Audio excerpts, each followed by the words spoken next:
మీ ఓంకారం, మీరు జాతికి ఇచ్చిన సందేశం, మీరు క్రమశిక్షణ నేర్పిన విధానం, ఒక మనిషి ఎలా బతకాలి అని నేర్పిన స్ఫూర్తి మేము బతికినంతకాలం మాకే కాదు భావితరాలకు కూడా మీ పేరు, మీ అభివృద్ధి, మీ ముందు చూపు శాశ్వతం. మా హృదయాల్లో మీరు ఎప్పటికీ శాశ్వతం. సంవత్సరాలకు పైగా ఈనాడు పేపర్ పెట్టినప్పటి నుంచి అంతకు ముందు నుంచి కూడా వైజాగ్లో ఉండేవారు. అప్పటి నుంచి పరిచయం.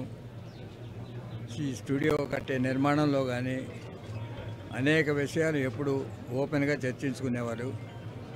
ధైర్యంగా తను అనుకున్నది ముక్కుసూటిగా చెప్పే విధానంలో ఆయన గురించి చాలా నేర్చుకున్నాను.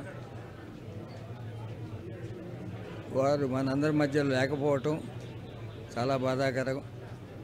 వారి ఆత్మకు చేకూరాలని వారి కుటుంబ సభ్యులకు ప్రగాఢ సానుభూతిని తెలియజేస్తున్నాను.